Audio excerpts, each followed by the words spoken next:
Most people spend their entire lives trying to change the outside. They change jobs. They change cities. They change relationships. They change routines, goals, appearances, even identities. And yet, deep down, something stays the same. The same doubts return. The same fears resurface. The same patterns repeat. Not because life is against them, but because the mind they carry into every situation never truly changed. The mind is everything, not as a motivational slogan, not as a positive quote to post and forget, but as a quiet, uncomfortable truth about how life actually works. What you think, consistently and repeatedly, becomes the lens through which you see the world. That lens shapes every decision you make, every action you take, and every result you experience. You do not react to reality itself. You react to the meaning your mind assigns to it. Two people can face the same obstacle. One grows stronger. The other collapses. The difference is not intelligence. It is not luck. It is not talent. It is the way the mind interprets what is happening in the moment. Most people never question this. They assume their thoughts are facts. They assume the inner voice is telling the truth. They assume emotional reactions are unavoidable. But what if they are not? What if your thoughts are not who you are, but something you have been practicing for years without realizing it? Because that is what thinking really is. A habit, a mental routine repeated so often, it feels natural. If you have ever felt stuck, overwhelmed, unmotivated, or disappointed in yourself, this is not proof that you are broken. It is proof that your mind has been trained in a certain direction, and anything that is trained can be retrained. This audiobook is not here to hype you up. It will not promise overnight transformation. It will not tell you to think positive and hope for the best. Instead, it invites you to slow down, to observe how your mind actually works when no one is watching, to notice the patterns quietly shaping your days, to recognize how small, repeated thoughts build an entire life. Because your life is not the result of one big decision. It is the result of thousands of tiny mental choices made every single day. What you dwell on, what you tolerate, what you replay, what you tell yourself when things do not go your way. Over time, these thoughts become beliefs. Beliefs become behaviors. Behaviors become destiny, whether you are aware of it or not. Over the next hour, you will not be asked to become someone new. You will be asked to become more conscious, more deliberate, more responsible for the inner world creating the outer one. This is not about controlling every thought. It is about choosing which thoughts deserve your energy. Because the moment you understand this, something shifts. You stop feeling like life is happening to you. You begin to realize your mind has been shaping it all along. The mind is everything, and what you think, you become. This journey is an invitation to look inward with honesty, patience, and courage. Stay present. Listen closely. Let the ideas meet your own life. What you discover here is not theory, but a mirror and a path forward, step by step toward clarity, strength, and lasting inner freedom. Today, Chapter 1. Your thoughts are not neutral. Most people believe their thoughts are harmless. They assume thinking is something that simply happens in the background, like noise you learn to live with. A passing doubt feels small. A quiet complaint seems insignificant. A familiar excuse feels reasonable. But the truth is far more serious. Every thought you allow to stay has direction.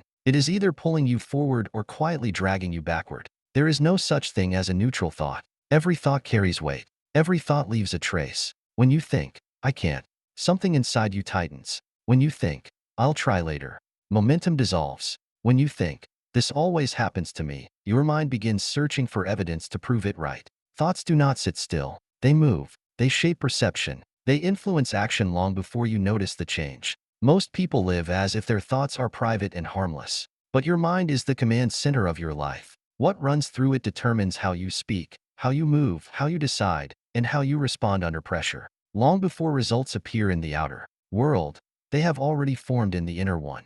Think of your mind as a voting system. Every repeated thought casts a vote for the person you are becoming. One vote may not seem important, but thousands of votes over time create a clear outcome. Confidence is not a single decision. It is a pattern of thoughts repeated until they feel natural. The same is true for fear, hesitation, discipline, and self-doubt. You do not wake up one day and suddenly lack direction. You arrive there gradually, through thoughts you allowed yesterday, last week, last year. You tolerated them because they felt familiar. You believed them because they sounded like you. And over time, they built a version of reality that feels fixed, even when it is not. This is where awareness begins.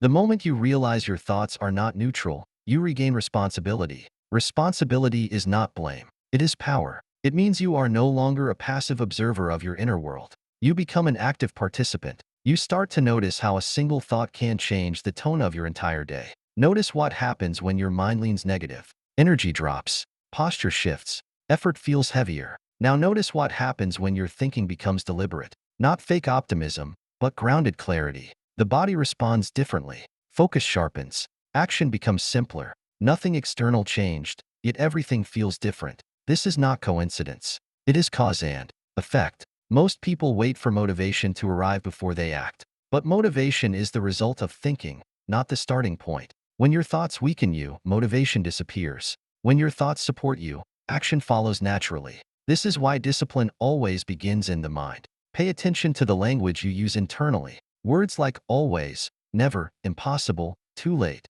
These words sound small, but they close doors quietly. They reduce options. They narrow your world. Over time, they teach you to expect less from yourself. Your thoughts teach your nervous system how to respond to life. Repeated stress thoughts create constant tension. Repeated defeatist thoughts create hesitation. Repeated focused thoughts create stability. You're training yourself, whether you intend to or not. This chapter is not asking you to control every thought. That would be impossible. It is asking you to recognize their direction. Ask yourself, does this thought strengthen me or weaken me? Does it expand my choices or shrink them? Does it move me closer to action or deeper into delay? Once you ask better questions, your thinking begins to shift. You start to realize that your thoughts are not you. They are habits you have practiced, and habits can change. The moment you stop treating thoughts as facts, they lose their authority. You no longer obey every inner command automatically. You pause. You choose. You redirect. This is the foundation of mental strength. Your life will never rise above the level of thinking you tolerate daily. But it can rise the moment you become conscious of it. Every thought matters. Every pattern counts. And from this point forward, awareness is your advantage. Your thoughts are not neutral. They are shaping you right now. Chapter 2. The invisible scripts running your life. Most people move through life believing they are making independent choices every day. They decide how to react, what to pursue, and when to stop. Yet beneath these choices, something quieter is operating. Invisible mental scripts guiding behavior without conscious awareness. These scripts feel natural, automatic, and familiar, which is why they are so powerful. They are written early, often before you had the language to question them. You absorbed them from family dynamics, school expectations, social rules, and repeated experiences. You learned what earned approval, what triggered criticism, and what kept you safe. You learned when to speak, when to stay quiet, and what parts of yourself were acceptable. Over time, these lessons hardened into assumptions. You did not choose them consciously. They became default settings, quietly shaping how much effort you give, how much risk you take, and how deeply you allow yourself to desire. Because these scripts operate beneath awareness, they often appear as personality. You might say, this is just how I am. But what you are really describing is repetition. Familiar patterns reinforced so often they feel permanent. A script might whisper, do not stand out. Another might insist you must prove yourself constantly. Another might warn that failure means rejection. These messages rarely appear as full sentences. They show up as hesitation, tension, or a subtle tightening in the body. Because the mind prefers familiarity over truth, even painful patterns feel safer than uncertainty. This is why you can want change and still resist it. Part of you reaches forward while another part clings to an old script designed for survival, not fulfillment. Look closely at your life, and you will notice repetition. Similar conflicts, different faces. Familiar emotional reactions, new circumstances. Invisible ceilings you keep hitting. These are not coincidences. They are signals that a script is still running. Your mind learned these patterns when they once made sense. Perhaps they protected you from embarrassment, disappointment, or rejection. At one time, they served a purpose. But protection can turn into limitation when it goes unquestioned. Awareness is the beginning of freedom. When you notice a reaction before you justify it, something shifts. You create space between impulse and action. In that space, choice becomes possible. This chapter is not asking you to judge your past or criticize yourself for what you learned. It is inviting you to observe your inner responses with curiosity. Notice when your emotions feel bigger than the moment. Notice when resistance appears without a clear reason. When a familiar voice says, do not try, or this is risky, pause. Ask where that voice came from. You do not need to analyze endlessly. You only need to recognize that it is learned, not absolute truth. The moment you see a script as a script, it loosens its grip. You no longer confuse conditioning with identity. You gain the ability to respond. Instead of react, you begin to rewrite the pattern. This is how change actually begins. Not with force or motivation, but with awareness. Each time you notice a script running and choose differently, you weaken its hold. You are not here to erase your past. You're here to stop letting it decide your future. Every script can be rewritten, but only by the one who notices it running. As you move forward through this audiobook, carry this understanding gently. There is nothing wrong with you. You adapted. You learned. You survived. Now you are learning to choose, and that choice begins the moment you become aware of the invisible scripts shaping your life today. These scripts lose power, not through resistance, but through understanding. Each time you pause instead of obeying automatically, you remind yourself that the present is not the past. You are no longer a child reacting from memory. You are an adult capable of choice, direction, and growth. With patience and practice, new patterns begin to form. They may feel unfamiliar at first, because freedom often does. But unfamiliarity is not danger. It is simply new territory waiting to be explored. As this awareness deepens, you will start noticing how often you interrupt yourself before you even begin. How often you assume outcomes before they happen. These moments are invitations, not failures. Each time you recognize a script and choose presence over habit, you take back a small piece of yourself. This is not dramatic. It is subtle and real. Over time, these small moments accumulate. They create a new inner landscape. One where choice becomes normal and old scripts slowly fade. You are not broken. You are waking up. And that is where everything begins. Chapter 3: Why Positive Thinking is Not Enough. For a long time, people have been taught that positive thinking is the solution to their problems. Think positive, they are told, and everything will begin to improve. Replace negative thoughts with uplifting ones. Repeat affirmations. Visualize success. Smile through difficulty. This advice sounds hopeful, and for a moment it can feel comforting. It offers relief. It gives the illusion of control. But for many people, it quietly stops working when life applies real pressure. Positive thinking is fragile. It depends on mood, and mood is unstable. You can feel optimistic in the morning and overwhelmed by the afternoon. You can believe in yourself during calm moments and lose that belief the moment stress appears. This is not a personal failure. It is a limitation of the method. Positivity without structure cannot survive adversity. The mind does not change because a thought sounds encouraging. It changes through repetition, evidence, and discipline. Most people do not suffer because they think negatively. They suffer because their thinking lacks consistency. One moment they feel capable. The next moment they doubt everything. Their inner world swings between hope and fear, motivation and avoidance. Without stability, the mind cannot build strength. Mental strength is not the absence of negative thoughts. It is the presence of control. A disciplined mind does not ask, "How do I feel right now?" It asks, "What thought will help me act responsibly in this moment?"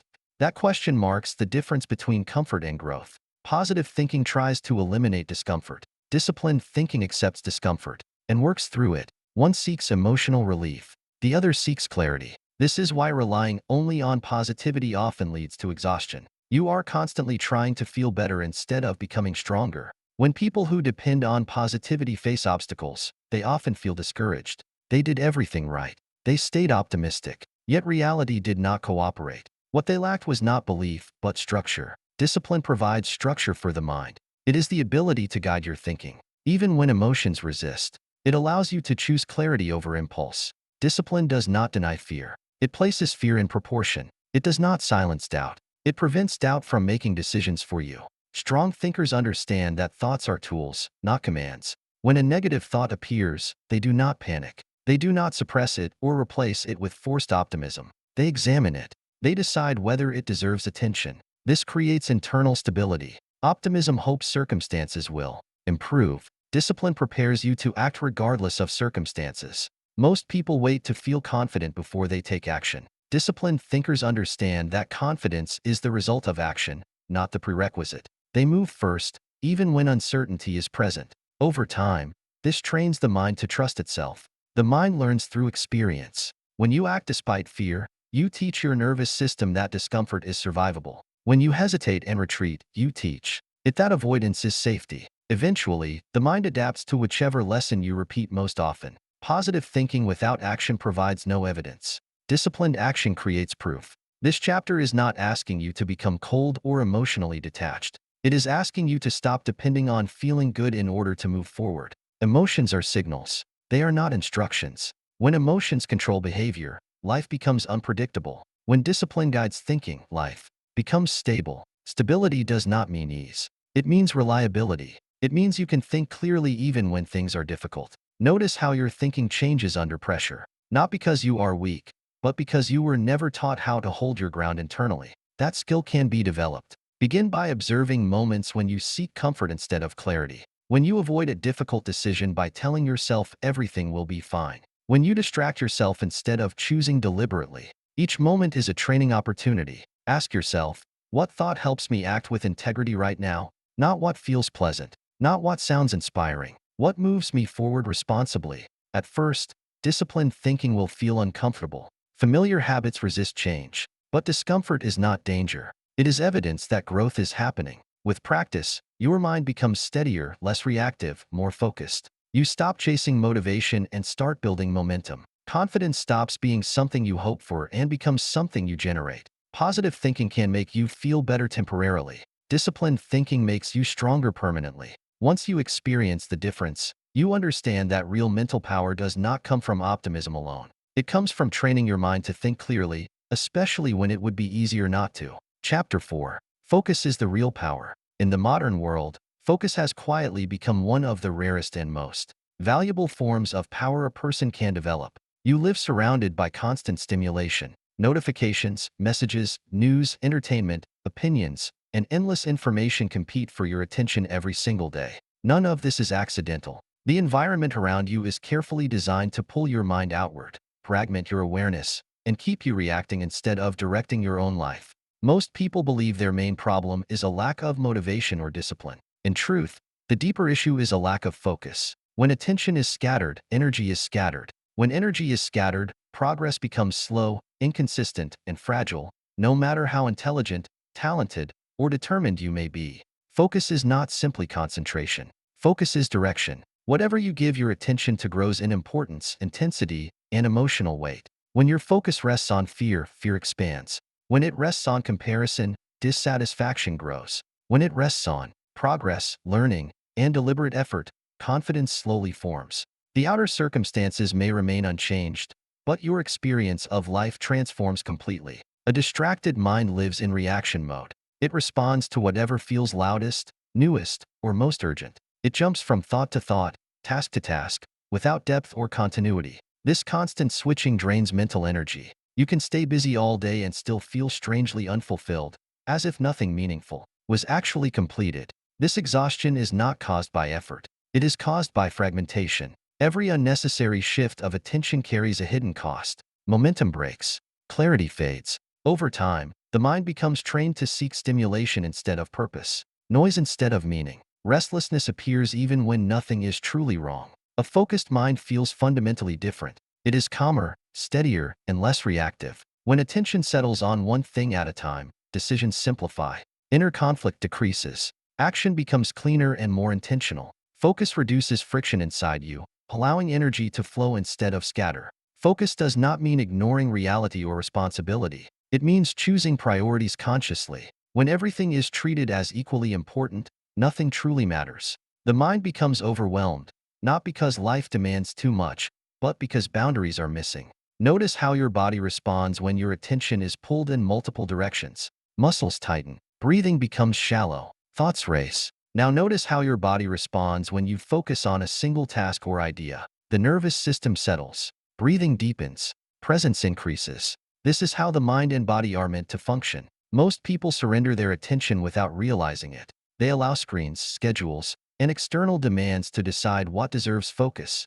As a result, they live reactively. They consume information instead of creating meaning. They respond instead of directing. Focus begins with a simple question. Is this worthy of my attention right now? Is this moving me closer to the life I want to build or quietly pulling me away from it? Few people pause long enough to ask this, and fewer still answer honestly. Focus is a skill, not a personality trait. It strengthens through practice. Each time you resist unnecessary distraction, clarity increases. Each time you stay with a task longer than feels comfortable, endurance grows. Each time you choose depth over stimulation, your mind becomes steadier. A distracted mind seeks novelty. A focused mind seeks meaning. Skill, confidence, and self-trust are built through sustained attention, not sudden bursts of intensity. Focus allows effort to compound over time. Begin small. Choose one task, one intention, one thought worth holding. Stay with it fully. Notice the urge to escape. That urge is habit, not danger. Let it pass without acting on it. With practice, focus stops feeling like force and starts feeling like alignment. You feel less pulled apart and more whole. You stop reacting to life and start shaping it deliberately.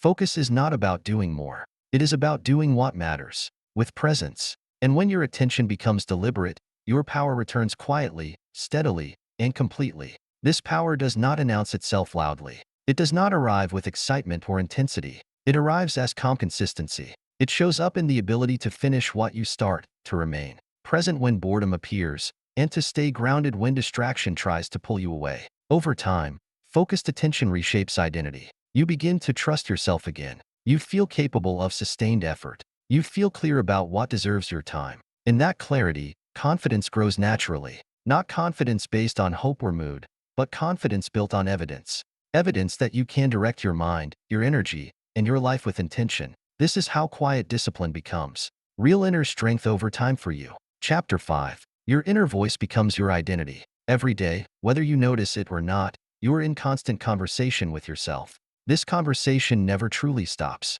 It speaks in moments of silence, during pressure, before decisions, and immediately after mistakes. It comments, judges, predicts, encourages, warns, and explains.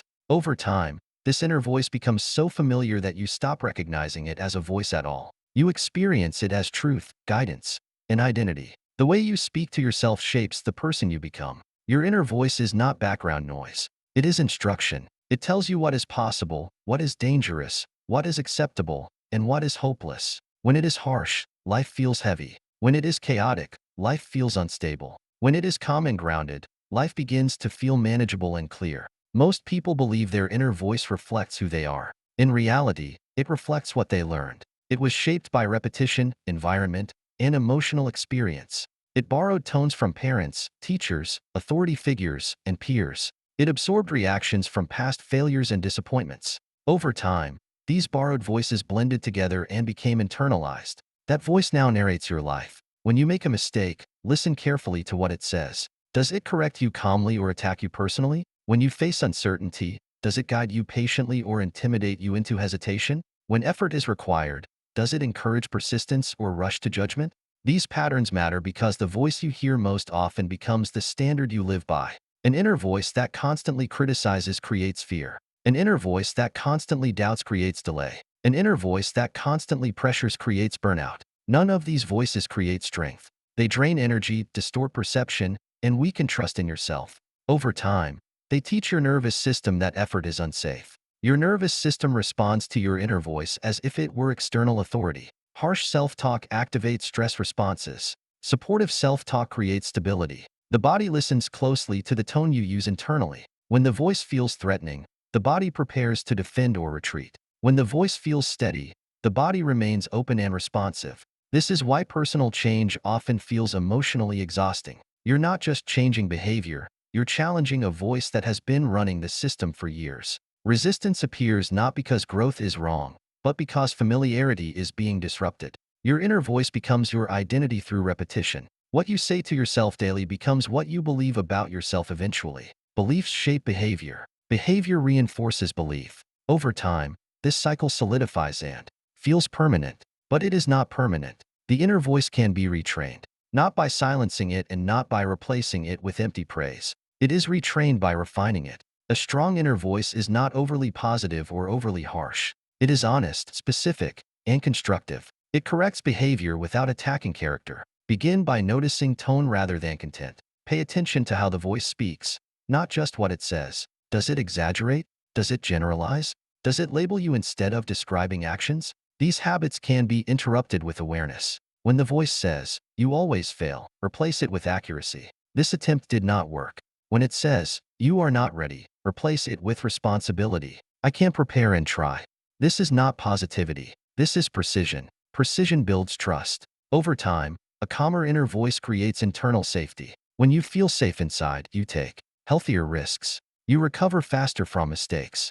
You stay present under pressure instead of collapsing inward. This is how confidence is built quietly through repeated moments of fair self-guidance. Your inner voice does not need to motivate you aggressively. It needs to guide you reliably. Think of it as a leader, not a critic. Leaders give direction without humiliation. They focus on improvement, not punishment. As you continue this journey, remember this truth. You become the person you speak to, yourself as. Choose that voice with care. It will shape your resilience, your effort, your self-respect, and your future more than any external influence ever could. Each time you consciously adjust your inner voice, you weaken old conditioning and strengthen self-leadership. This process takes patience. The voice will not change overnight because it was built over years. But consistency matters more than intensity. Small corrections repeated daily reshape identity over time. When your inner voice becomes fair, steady, and grounded, your actions follow naturally. Effort feels lighter. Decisions feel clearer. You stop fighting yourself and begin cooperating with your own mind. That cooperation becomes quiet strength, guiding you forward even when circumstances are uncertain or difficult. This inner alignment becomes the foundation of lasting confidence and emotional stability. Chapter 6: Thoughts create emotions, not events. Most people believe their emotions are caused directly by what happens to them. They say, "This situation made me angry," or "That event ruined my mood," or "I feel anxious because of what happened." This explanation feels natural because emotions often arise immediately after events, but what feels natural is not always accurate. Events do not create emotions. Thoughts do. Between what happens and how you feel, there is always an interpretation. The mind assigns meaning first. The emotion follows. Two people can experience the same situation and feel completely different. One feels challenged, the other feels defeated. One feels curious, the other feels threatened. If emotions came directly from events, this would be impossible. The difference is not the event itself, but the meaning each mind attaches to it. Your emotions are responses to meaning, not to reality itself. This distinction matters because it determines where your power lives. If events control your emotions, you're always dependent on circumstances. Your inner state rises and falls based on factors you cannot fully control. But if thoughts create emotions, emotional stability becomes something you can train internally. Most emotional suffering comes from automatic interpretations. Thoughts appear so quickly that you do not notice them. You do not hear the sentence, "I am failing," but you feel the heaviness of discouragement. You do not consciously think, "I am not safe," but your body tightens with anxiety. The emotion feels sudden, yet it has a source. These thoughts are learned patterns. Clears throat. Your mind practiced certain interpretations for years. It learned which situations to label as dangerous, embarrassing, unfair, or hopeless. Over time, these labels became automatic, and emotions followed instantly. This does not mean emotions are wrong. Emotions are signals. They communicate how your mind is interpreting the moment. But when emotions are treated as facts, they begin to control behavior. You act as if the feeling itself is proof of reality. An emotion is a response, not a command. When you believe emotions come from events, you try to control the outside world to feel better. You avoid situations. You seek reassurance. You distract yourself. These strategies may help briefly, but they never address the root. The interpretations remain untouched. When you understand that thoughts create emotions, a new approach becomes possible. Instead of fighting the feeling, you examine the meaning behind it. You ask a simple but powerful question. What am I telling myself right now? This question creates space. In that space, emotional intensity often softens. Not because the situation changed, but because awareness interrupted the automatic loop.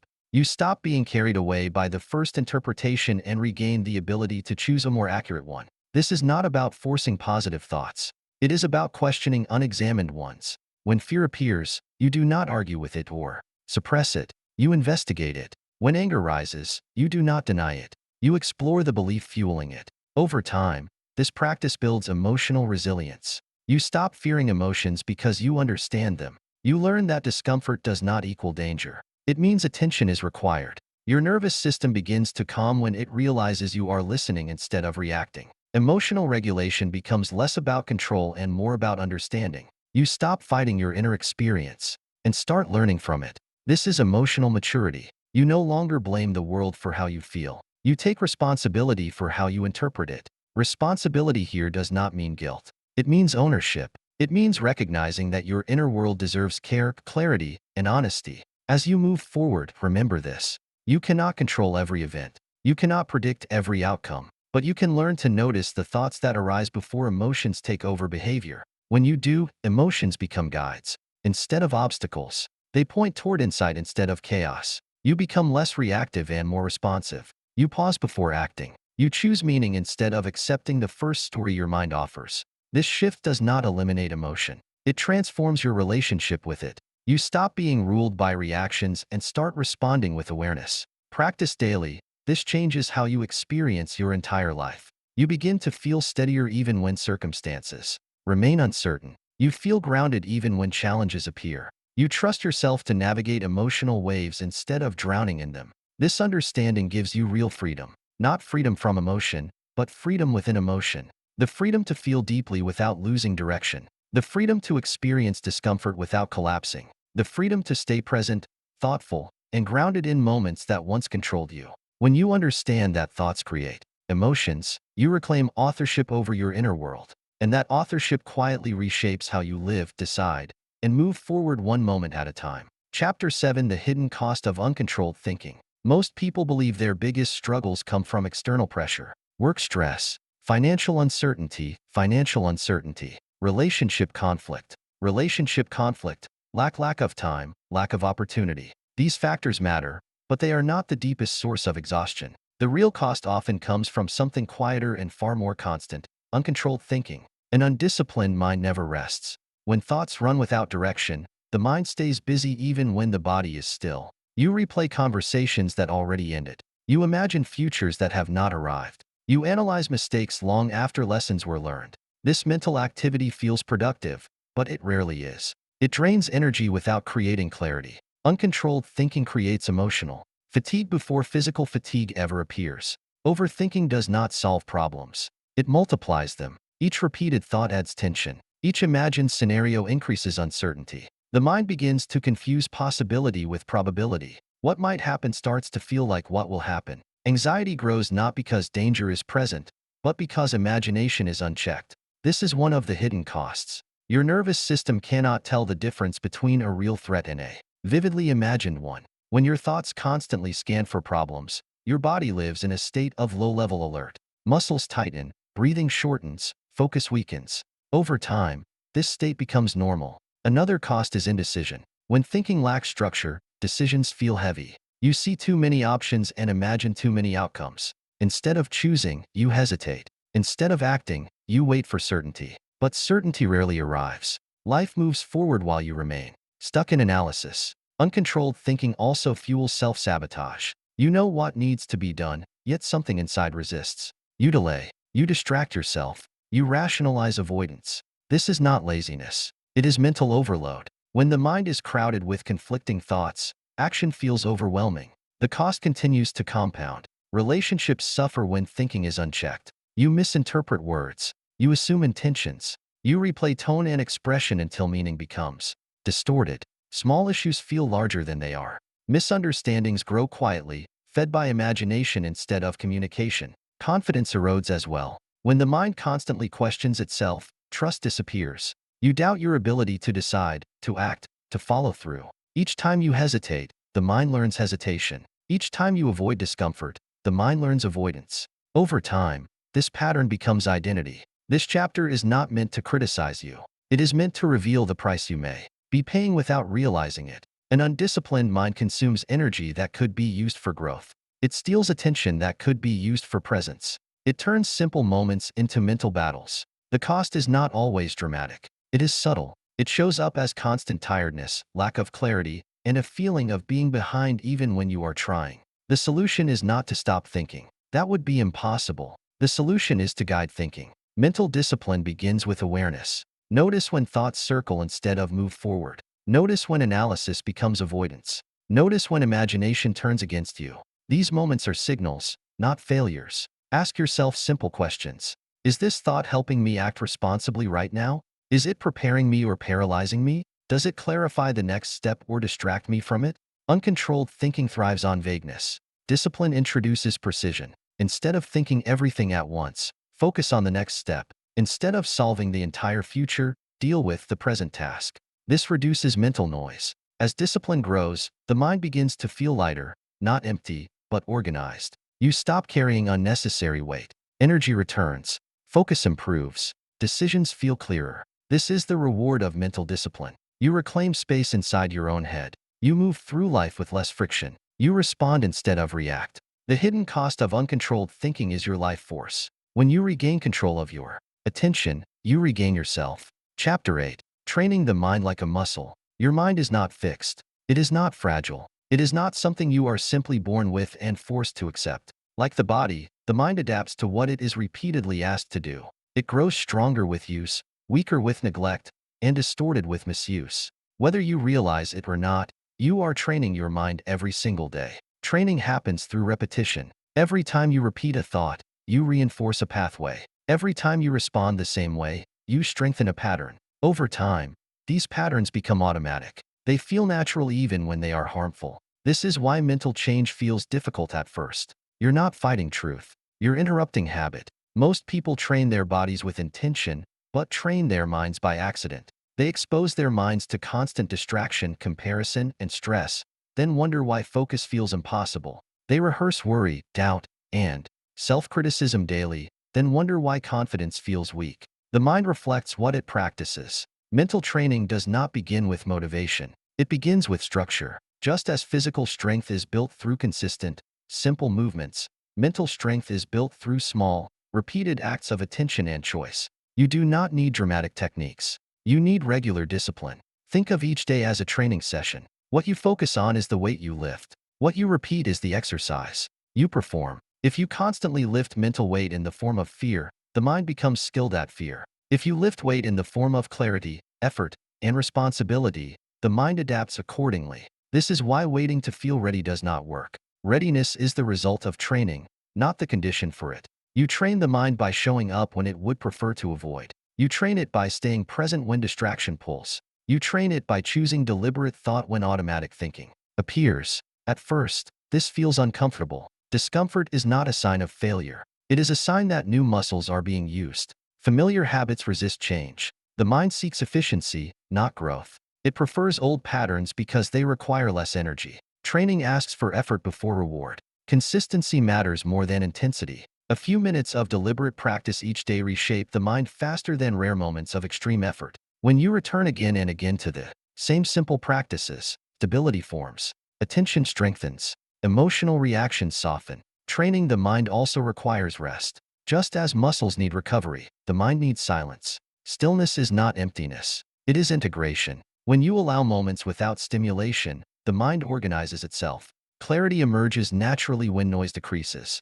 This chapter invites you to approach your inner world with patience. You're not trying to dominate your thoughts. You are teaching them. You are showing the mind what matters by where you place attention. Over time, the mind learns to follow. Progress may feel slow. That is normal. Mental strength develops quietly. One day you notice you react less. Another day you notice you recover faster. Eventually, you realize you trust yourself more. These changes are subtle, but they are real. Training the mind is not about perfection. It is about reliability. You become someone who can return to clarity even after distraction. You become someone who can choose response over reaction. This reliability becomes inner confidence. When you treat the mind like a muscle, you stop expecting instant results. You respect the process. You commit to practice. And with time, the mind becomes stronger, steadier, and more cooperative. This is how lasting change is built. Training also requires intention. Without a clear direction, effort scatters. When you decide what kind of mind you want to build, your practice gains purpose. You stop drifting and start directing. Each choice becomes part of a larger pattern moving you forward. There will be days when training feels pointless, days when the mind resists and old habits return. These moments are not setbacks. They are part of the process. Strength is not built by avoiding weakness, but by meeting it consistently. Over time, your relationship with effort changes. What once felt heavy becomes normal. What once required willpower becomes routine. This is the quiet power of training. The mind you build today becomes the life you live tomorrow. With patience, repetition, and honesty, mental training reshapes identity. You stop seeing discipline as force and start seeing it as care. You learn that guiding your mind is an act of self-respect. In that respect, strength grows, and that strength supports you long after motivation fades, carrying you forward with calm determination and steady clarity. This foundation allows you to build a future that feels chosen, stable, intentional. Chapter 9. Stillness, Silence, and Mental Strength. In a culture that glorifies speed, noise, and constant expression, stillness is often misunderstood. Silence is taken for weakness. Slowness is confused with lack of ambition. Yet, the strongest minds in history were not frantic or reactive. They were grounded. They knew how to pause. They knew how to be still. Stillness is not an activity. It is control. A mind that cannot tolerate silence is a mind that is being ruled by impulses, distractions, and the constant need for stimulation. Clears throat. Whenever quiet moment feels uncomfortable, the mind seeks escape. It reaches for noise to avoid itself. Over time, this avoidance weakens mental strength. Silence reveals what noise hides. When the external world quiets down, the inner world becomes audible. Thoughts rise. Emotions surface. Unresolved tensions appear. Many people avoid stillness for this reason. They are not afraid of silence itself. They are afraid of what silence brings up. But avoidance does not create peace. It creates dependency. A mind trained to need constant input becomes restless. It reacts quickly, but rarely wisely. It responds before understanding. It speaks before listening. It moves before thinking. This reactivity feels like energy, but it is actually instability. Mental strength grows in pauses. The ability to stop, breathe, and observe before reacting is a form of power. It creates space between stimulus and response. In that space, choice appears. Without that space, behavior becomes automatic. Old patterns repeat themselves without resistance. Stillness trains the nervous system to settle. When you allow quiet moments without immediately filling them, the body learns that it is safe to be present. Heart rate slows, breathing deepens, attention stabilizes. This physical response supports mental clarity. Silence sharpens awareness. When external noise fades, subtle signals become noticeable. You sense tension earlier. You notice thought patterns more clearly. You recognize emotional shifts before they escalate. This awareness allows correction before damage occurs. Strong minds do not rush to react. They wait to understand. Stillness does not mean suppression. You are not pushing thoughts away. You are allowing them to pass without being carried. You observe without attachment.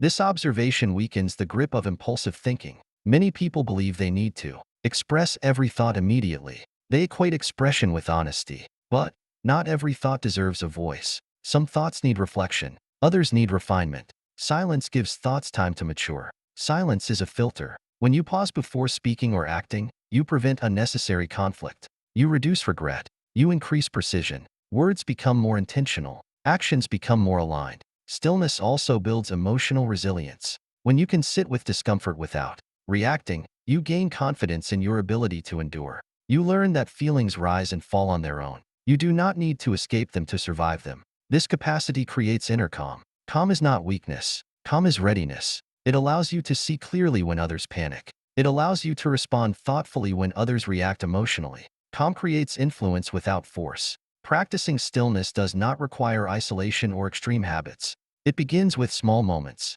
A pause before checking your phone. A breath before responding. A moment of silence before deciding. These pauses accumulate. Over time, the mind learns a new rhythm. It becomes less urgent, less reactive, more deliberate. You begin to trust silence instead of fearing it. This trust changes how you move through life. You stop filling every gap with noise. You stop reacting to every impulse. You become comfortable with space. In that space, clarity emerges naturally. Stillness is where mental strength consolidates. It is where lessons integrate. It is where discipline becomes internal instead of forced. The mind no longer needs constant control because it has learned restraint. Silence becomes a source of power. As you continue this journey, remember that you do not need to be loud to be strong. You do not need to rush to be effective. Sometimes, the most powerful action is restraint. When you cultivate stillness, you gain access to a deeper form of control, one that does not rely on effort or intensity, one that comes from alignment. And in that alignment,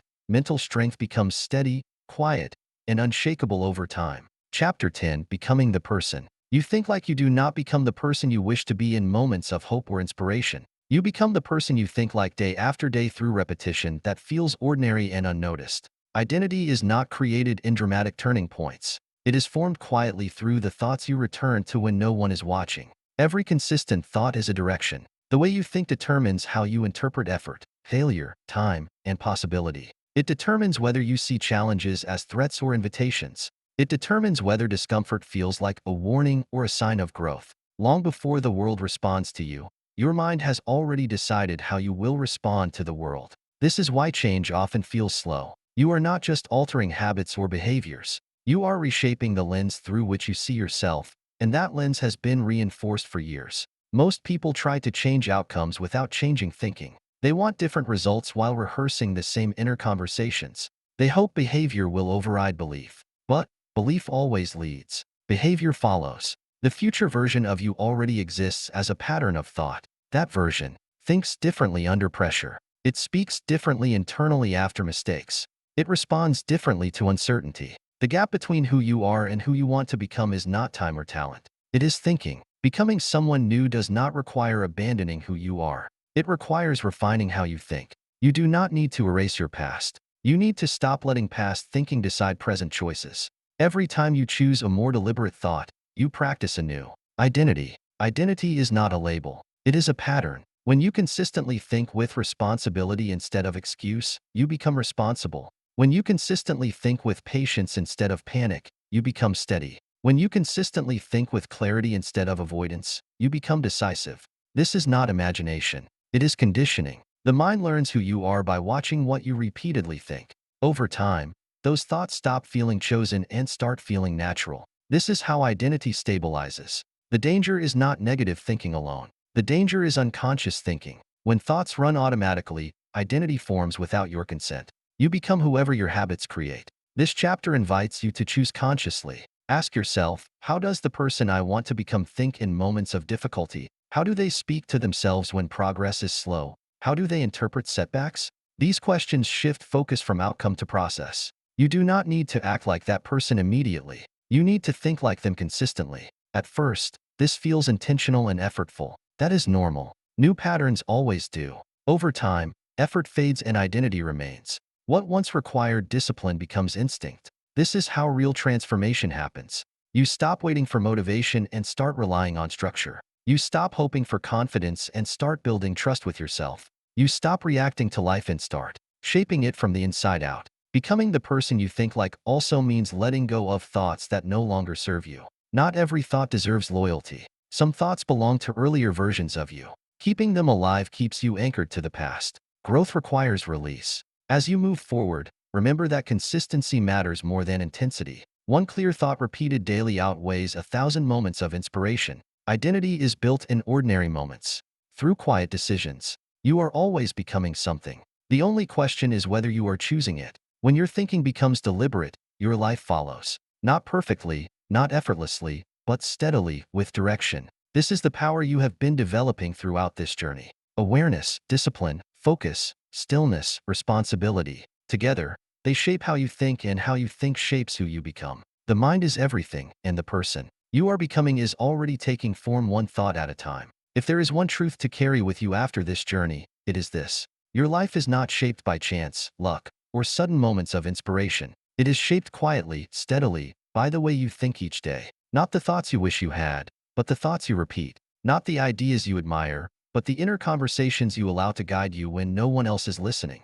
Throughout this audiobook, you have explored a simple but demanding idea. The mind is everything, not as a slogan, not as a comforting belief, but as a responsibility. Your thoughts are not neutral. Your focus is not accidental. Your inner voice is not harmless. Together, they form the foundation of who you become. You have seen how invisible scripts influence your choices, how positive thinking alone collapses under pressure, how focus creates power and distraction drains it, how the voice you speak to yourself with becomes the standard you live by, how emotions follow interpretation, not events, how uncontrolled thinking extracts a hidden cost from your energy, clarity, and confidence, how training the mind requires patience, repetition, and restraint, how stillness and silence strengthen you in ways noise never can. And finally, how identity itself is shaped by the thoughts you consistently choose. None of this was meant to overwhelm you. It was meant to return something to you. Responsibility, not blame, not pressure. Responsibility is power. Responsibility is freedom. Because once you understand that your inner world shapes your outer life, you stop waiting for permission to change. You stop hoping circumstances will save you. You begin working where real change happens. Inside. This does not mean you will never struggle again. It does not mean doubt will disappear or fear will never visit.